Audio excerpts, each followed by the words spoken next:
And in fact, that is exactly the story of epigenetics today. Epigenetics is saying what you're thinking is translated into chemistry, which will determine what you will become. So, 2,500 years later, Buddha is right, but now we know the mechanism. Signal plus protein equals behavior. Now I say, when the behavior is not supporting us, then we can say, we are expressing a dis-ease. Now, in this equation, I say, well, what can be responsible? What can cause a disease? The beautiful part about it is there are only two things on the other side of the equation. It's either the protein or the signal can be considered the cause of disease. So I say, well, yeah, proteins can cause disease because defective proteins lead to defective functions, which then are expressed as disease.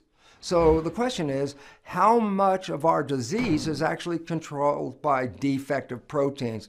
And the most amazing fact is this, that flawed genes cause less than 1% of disease. So when we go back to our chart and I say, proteins can contribute to disease, and I say, well, they can contribute because defective proteins as a result of mutations or alterations of our genome then will mislead the fate of the cells, and in that case, cells out of harmony with the world express disease. Now we're down to a very simple understanding. If only 1% of disease is related to proteins, going back to the chart says, well, then the other cause of disease must be some alteration in the signal.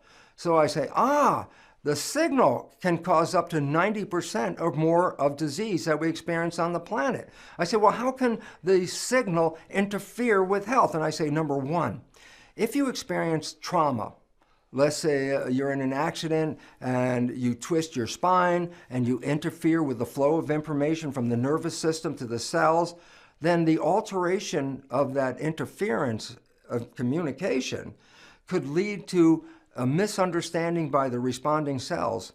So what's really going on because the signals are altered? So trauma can cause disease by interfering with the propagation of the signals from the brain to the cells.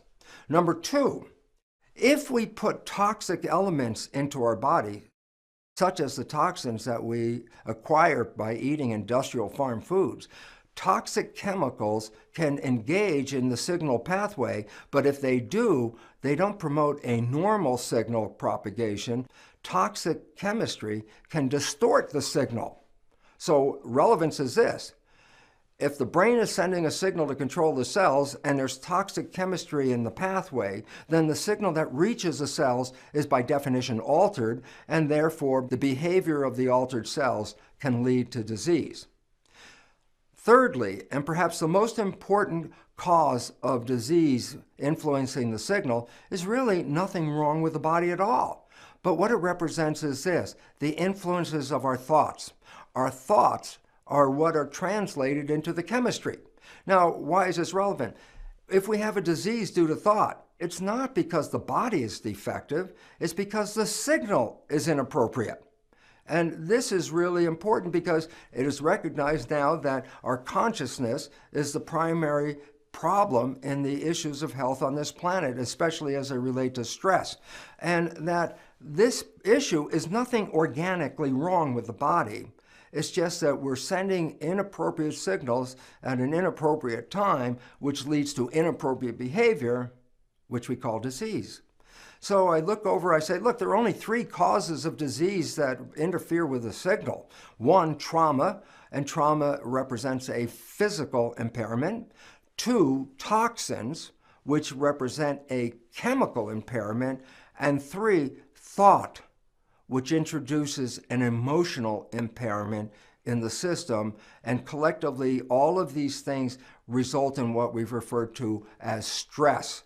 So stress is the primary cause of illness, with proteins attributing only about 1% toward that pathology. And I say, well, is this really the understanding? I go, the American Psychological Association, in an article entitled Stress, How Does Stress Affect Us?, comes to the conclusion that from 75 to 90% of all doctor visits are actually due to the influence of stress. And all of a sudden I say, yeah, but then that means 75 to 90% of all doctor visits can be eliminated if we understood how to handle that stress. So I said, well, first of all, before you go deep into stress, we must recognize there are two kinds of stress. One is called eustress. Well, that's good stress. You say, there's a good stress? I go, yeah.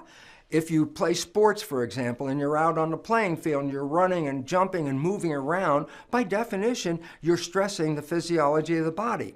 But it's not a bad stress because the resolution of this stress is the body's ability to strengthen itself, make itself be able to carry out those athletic needs. So yes, I'm stressing the body when I'm playing a sport, but it's not affecting me in a negative way. It's actually affecting me in a positive way because it's inducing more health from my cells to accommodate my needs.